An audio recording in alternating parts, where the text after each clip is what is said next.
Welcome to all of you. We are having a very exciting discussion about impact investing and, changing the way we think about market, especially with this pandemic that is really pushing us to rethink about how and what things that we are doing and what values are we creating, not only for us, but also for the generations that are coming ahead of us. So right now, I think it's a good time to actually deep dive into the resilience fund, Alex. I think Ted make a case for a different way of looking at funding, a different way of looking at market returns, or even I think a different definition of what is impact returns. So can you speak a bit about resilience fund and how it is positioned to really save social enterprises that are really making a difference, that are really solving scalable global issues for all of us to survive this pandemic? Sure. Allow me to start with a quote, which is really a ruling idea in my head from an American philosopher, Henry David Thoreau, who lived in the 19th century. He had this to say. He said that for every 1,000 who hack at the leaves of evil, only one strikes at the root. Recently, in response to the COVID-19 induced circuit breaker in Singapore, a few friends and myself, we joined hands to start Project Providence in an attempt to meet some of the more immediate needs, such as shelter and food for foreign guest workers in this city. And we witnessed tremendous generosity firsthand and were able to raise something like over $150,000 in a little over 2 weeks. Yet while all those efforts are needful, I was never really able to shake off the thought that we're simply hacking away at the leaves of social injustice while leaving the root very much intact. And it is enterprises, it is entrepreneurs who are listening to this panel right now who would travel to those places of vulnerability and suffering and disadvantage themselves to create value for others. It's those enterprises and those entrepreneurs, the benevolent, other-centered ones, that represent a real hope for many of these guest workers, many of this poor, to truly shake off the shackles of poverty, hopefully for good. But that still begs the question, why do it in the midst of a pandemic? And to that, I'll say that social investing, because these enterprises, especially in this part of the world, are often still nascent and young, they are essentially people decisions. And it follows that you only really know someone through one of two ways: time and adversity. And with some of the enterprises we're hoping to back, we've got the benefit of knowing the entrepreneurs for some time.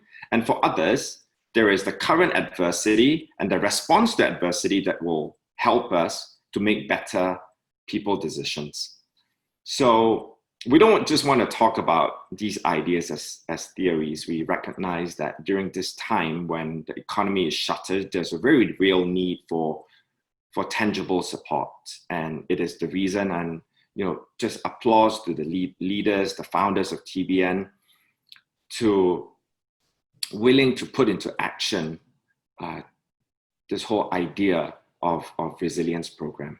And this is where, as practically and as holistically as possible, we hope to support quality enterprises that strike at the root of these social injustices, at poverty, so that they don't simply survive. These enterprises don't really survive, but in time thrive to better serve the common good.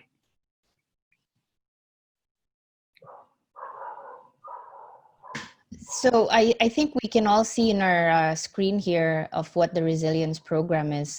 Do you want to go into detail about each of it, Alex? Sure. So Melvin has covered this very briefly during his kickoff panel. And so there are basically 3 legs to this resilience program. And the first one is matchmaking, where we do a bit of hand-holding with investors who are interested but do not believe they're able to make good decisions and do not know what exactly to look out for.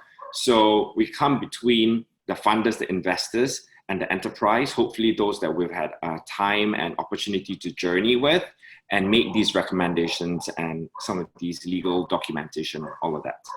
And then the second pillar is really that of targeted grants. And that's one of, I like to think of this as productive charity. The whole idea behind productive philanthropy is that the grant is given to better equip the communities to serve as producers as opposed to consumers.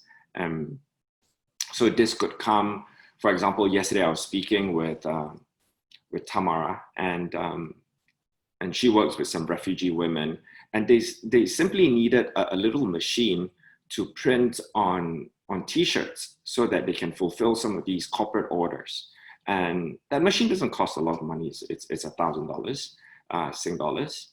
And so it would be for little purchases like this, that I can see this grant going towards, to equip communities and supply chain to be better producers. And lastly is the Resilience Fund. This is where we are actually pooling funds together between TBN and local partners, one in Malaysia and one in Indonesia, to carve out a readily available pool of funds to lend as debt.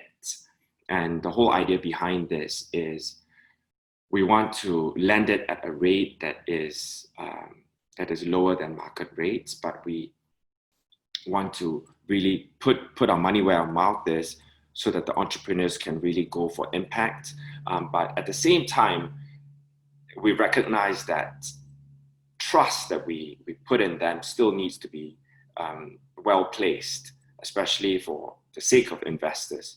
So we will be working with these enterprises to develop greater discipline and greater resilience, and to help them become better entrepreneurs and better enterprises. And how we propose to do that is really to work with Seth, the social enterprise training hub that you were talking about earlier, that Wayne helps to head for us, with other partners that are willing to even make this a better program, to put them through that, to coach them, to mentor them.